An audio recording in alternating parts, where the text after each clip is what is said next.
These are 3 Echeveria PVN or Perle Von Nurnberg. They came from one mother, so 3 leaves. 2 are sort of looking identical, but that one in the center is growing quite darker compared to the other 2.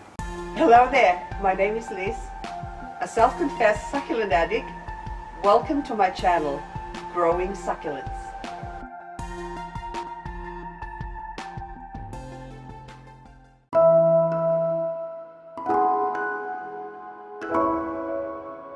So how do you decide which one should we keep and which one should we leave?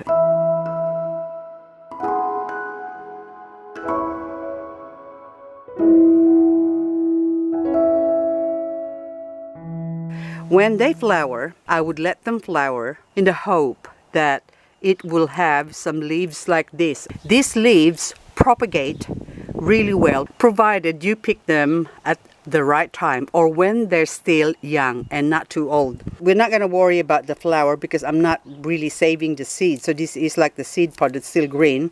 So it's going to take a while before that grows from the seed. So you're best taking them. Okay, one of the leaves has broken off as well, but then they grow really fast. So they will, I would say, germinate, okay, from a leaf. They would germinate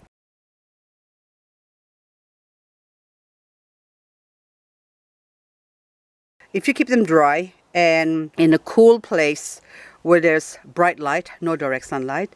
They actually germinate within like a couple of weeks. You see a little pimple forming, and within 3 weeks the baby pop out. So the roots comes out first, or sometimes the vice versa, the baby pops out and the roots doesn't come out for a while. So but they spike up really quick, and I've already grown a lot of PVN from leaf cutting. So also I have grown a lot of PVN from flower stalks like this that have leaves. So you should really, or well, I like to collect them, and these actually grow really fast compared to the leaf that was taken from the mother plant.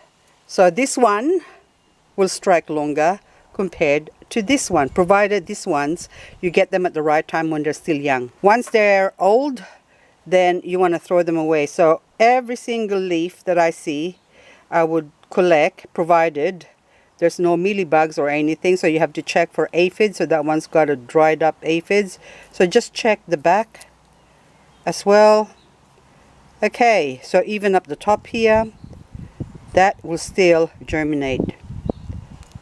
This one, there's one plant here that looks like it might grow some heads. So anything like that that looks like it's going to be another plant, I will leave, but I still take the leaves in the bottom. So if you have a look here, down in the bottom here, there's already some dried leaves. So the lowest one, so which is this one here, that might not germinate. So but it's still got the little node, I don't know what you call that little black dot thing at the end, that's where the new plant will emerge. So those on these ones might still dry up because it might be a bit old, but this one now, these ones are good. So I like to take them right up to the point wherein it's going to stop looking pretty. So if I take that off, see, there's going to be something missing, so I leave it because it still looks pretty like that. But this other one here now, I'm going to take off as well. Okay, I just flick it on the side. So if you can see from the bottom there, there you go. It just sort of push it on the side, left to right, right to left. Doesn't matter, doesn't have any preference. But the leaves, we are going to collect the leaves. So by next year, I'm going to have all these baby PVN. So now, when I say mealybug, you have to watch out for anything that's sort of white like that.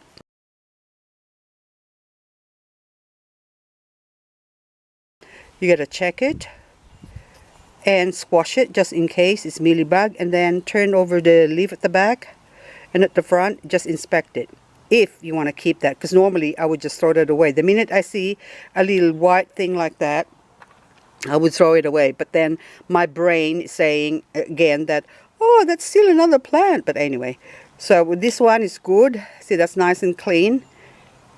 But this one, okay, it's already deformed as well. So it's a good thing I broke it, because I'm not going to keep that, because sometimes teeny weeny little mealybug eggs will stay there and it's going to infect the rest of your plant. So the rest of them, so normally if there's no mealybug, I would still keep those ones, but that one's got a little white bit at the end, so we throw it away. Get rid of that, and then any dry ones we might as well, oopsie. Okay, so this one as well. You say, oh, there's still a healthy looking leaves. No, that's sort of not gonna grow any pups, so it's just gonna rot up and infect. So you can see the end now, that's sort of already getting some translucency. See the browning on the tip? That means that's no good, so we throw that away. And this one, hello, you're a different plant, but this one is PVN. Okay, now this one here, this little two-faced one, so one was PVN and one is purple pearl, this plant. So I'm gonna get the flower at the back, and it doesn't want to come off, so I'm going to use my knife.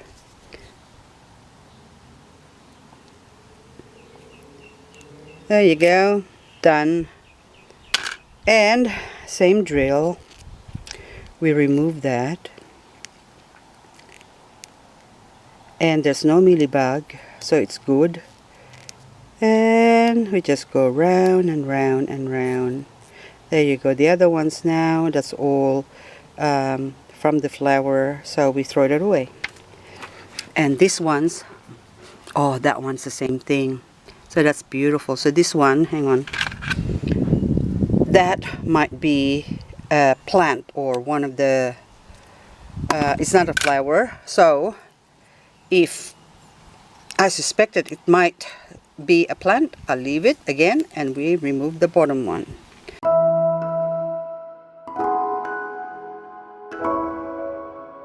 I've had this Echeveria Perle Von Nurnberg for about 3 years. I started with just one plant, one solitary rosette. And after about a year of having it, in this pot, in this arrangement with the Romeo, it got attacked by mealybug. When it got attacked by mealybug, I removed all the infected leaves in the bottom because they root rotted, but it left the central or the center plant still alive. So I left it, and eventually it grew all these other rosettes. So from one plant I now have 6 plants. Well, it used to be 8 plants, but these ones have now dried up and fallen off. So I'm just gonna cut them off because it's unsightly and it's not gonna grow anymore. There you go. And then that way I can still maintain the beauty of these other rosettes that's left here.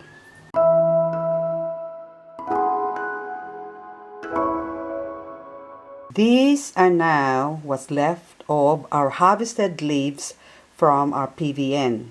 And these are the leaves that we have propagated. I've already separated these ones from the lot that I have here. So these are mostly what's left of the dried up leaves. So there's still a couple in there that are growing or have little plantlets that has now formed. So from this container here, I would sort through my PVN. So these ones now, I still have to clean this up. So with the growth of our PVN, some mealybugs and also some aphids would have been growing in the mix as well. So this is what happens when you grow your plants indoors. So I'm growing these ones under the grow light.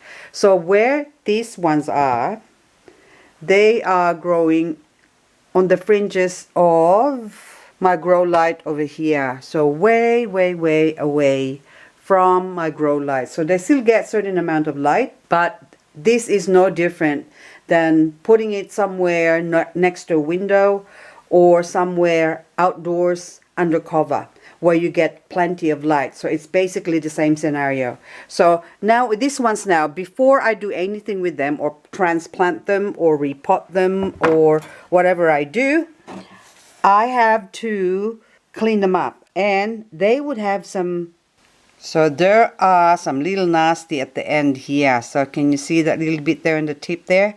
That is a mealybug. So you'll need to remove them before you do anything with your plantlet. Okay, I'm just gonna go over here. So let's go find, so this one here now, so this is an aphid. Aphid or aphids? Anyway, aphids. With an S, I think, so okay. So that is a piece of aphids. Now, let's go find some more pests. Little pests, little pests. Though I love you so much and you have the right to life, still you will infect my plant. So even this one, so at the back here, you have to check your leaves, propagated baby, before you plant them. So I just leave them here like this and they will grow like those ones there. Some more than others. So these ones are Cyanocrassula indica. And this one doesn't seem to, the mealybug doesn't seem to bother them, but the PVN is loved by mealybug in this stage, in the leaf propagation stage. And so I'm going to put this back and I'll show you. Those ones there are all in the dark, and these are my black prints that are growing. So this is the scenario. So if you just leave them out here, the leaves will dry up, but the babies will just grow like crazy and like root up like this. So my PVN have already experienced some plants, oh look at that cluster, rooted up like this ones as well, and I have planted them. So from the pimple to the little bumps to the bigger bumps to rooting up. So these ones are started to root up already. So those roots, even those ones, you can see some little roots under there that's showing that little red root. Anyway, so, and once they get a little bit bigger, what I like to do with them is plant them up like these ones that I've just done a couple of days ago. So where are you? So here. So another, this is just coconut coir. So just straight coconut coir. And so this one is another PVN that I've already cleaned up and has rooted as well. So see the little plantlet that's grown there. So once they have roots, I put them in my cocoa peat or coconut coir. So where's another one? Okay, I have another one here. So that's just another PVN here. So that one too. So if the little bump or the little plantlet is still small, as long as you have roots, I like to put them in the soil. So this is the best way I find to grow them really quick. So I'll just stick that there. And I would water this, the coconut coir, I water it when it dries up. Sometimes every day, sometimes every second day. And every couple of weeks I will use a light dose or power feed. I'm not advertising power feed because I don't get paid by them. So this is just a seaweed solution. It doesn't have to be power feed. So forget about the brand as long as it's a seaweed fertilizer. So this is dynamic fertilizer and soil conditioner. Pour 500 ml of power feed and put in 1.5 liters. So instead of 500 ml, I use 250 ml on 1.5 liter of water. And I spray my little babies with that. Actually, even a quarter will do, because I just go by feel. I just put about 50 ml in my 7 liter spray bottle, and that's what I use. So that's every 2 weeks. So now, so from that stage there, once they get a bit bigger, like this ones now, so this is the same plant like those ones. So some of them are a late bloomer and others will get attacked by mealybug or aphids. So it's very important that you check your leaves or your baby leaves just in case they have some bugs on them. Oh, I thought that's a bug. It's not. So if they have some bugs, then you have to remove it, or else the mealybug and the aphids will eat through the leaves and also the roots, and your plant is not going to grow. This one now is, so there's 3.5 months growth on the late bloomer on a coconut coir. So this is just straight coconut coir, and this is a more advanced. This is the advanced grower, so this is also a 3.5 months growth. But this one now, I've already put it on my master succulent soil mix, and these ones here are far more advanced PVN, but these ones, the leaves were plucked in September. So what month is it now? So about 6 months. So this is like over 6 months old. So all of them. And then as I grow them, if you notice some leaves or loose leaves on the top of the soil there, it's because I already removed again the bottom leaves of this plant, so to propagate, so to continue for the next generation. So this one is grown. I grow that over the, put that over there. And also this one is the bigger pieces of leaves that we've harvested. They're just a little bit slow, and this one, because it's already old, that's why it's shriveled up and dried up. And so that's why it's best to pick the younger leaves. Like this one, I find that I have more success with the younger leaves than with the older leaves. So now what do I do next? So these ones now I've already potted up. So now we are going to deal with these ones, the rooted ones. What I like to do with the rooted ones is take this, put on my coconut coir, and then you just do a little depression there, and then just stick it there. So only the ones with the roots.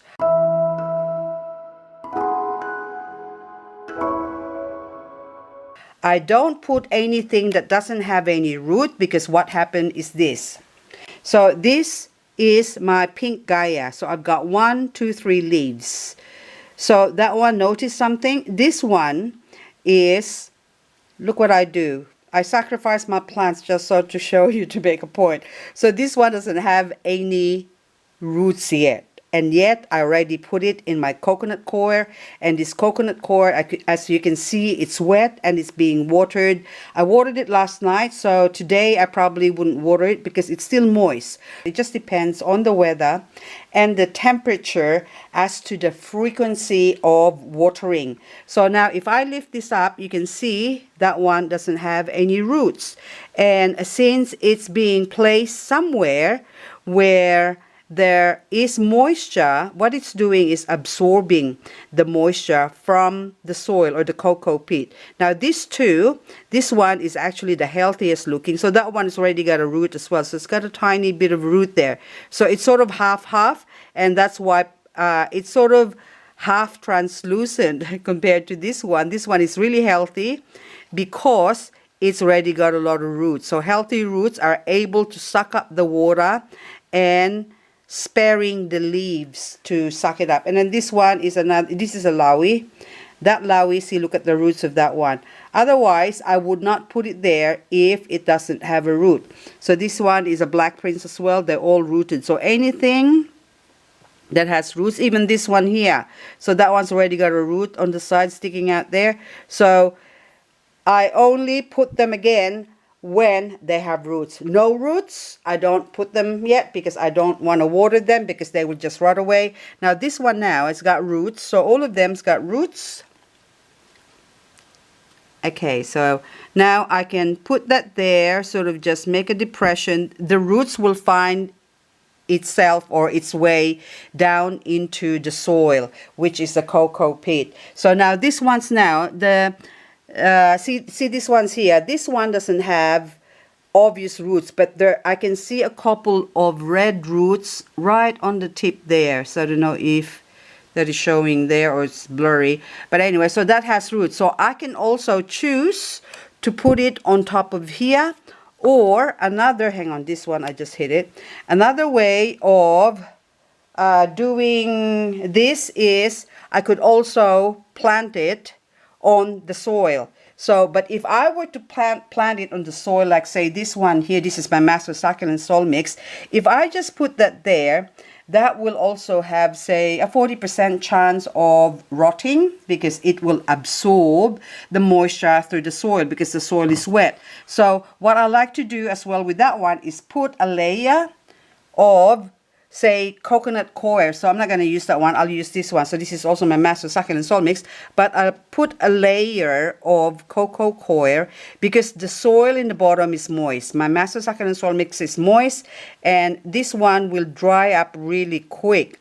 But in saying that, I can also give it moisture really quick as well if I feel that the plant needs some water or needed some moisture. But this is sort of just gives them a buffer zone of putting something that sort of got a half root on top so they don't rot. So this one now, that one has got one root, red root over there as well. So I don't know if you can see that, but believe me, there's one small root there. So I just put that there.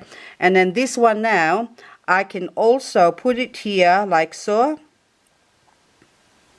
and leave it there so the root can absorb a little bit.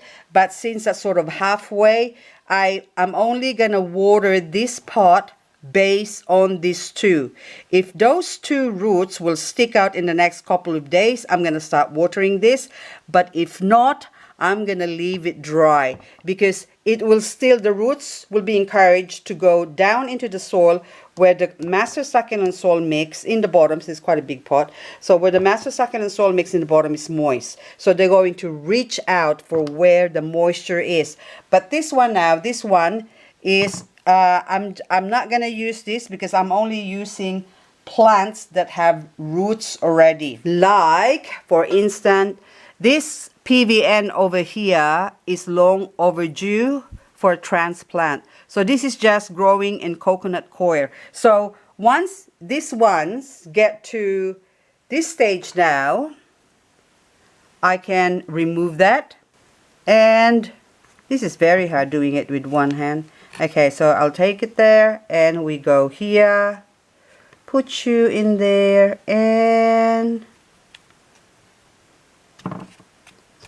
I'll put some dressing on top of it like that Romeo there. But anyway, or I think Taurus or something. So anyway, that's another video. I can't show you what's going on in there. So this one now is now good and ready to grow like this one here. And in another 3 months time, these two, well, this one at least, or maybe who knows, it might have caught up with this one as well. So those two will be the same size as this one. Now this other lot here, so this one's now, I've already, this is just for show, so I'm gonna have to plant some other plants here that has roots, like my Black Prince here that's begging me to please, please, please plant me up. So this one, but before I plant, I'll do the same thing. I'll do some check first, pest check. That's what I'm gonna say. So before I put that in there. And in future vlog videos or succulents and coffee with Liz videos, you'll get to see all these other bits here. So anyways, there's a lot of things happening here that might be of interest to you avid succulent addicts and avid succulent growers. So stay tuned for future videos.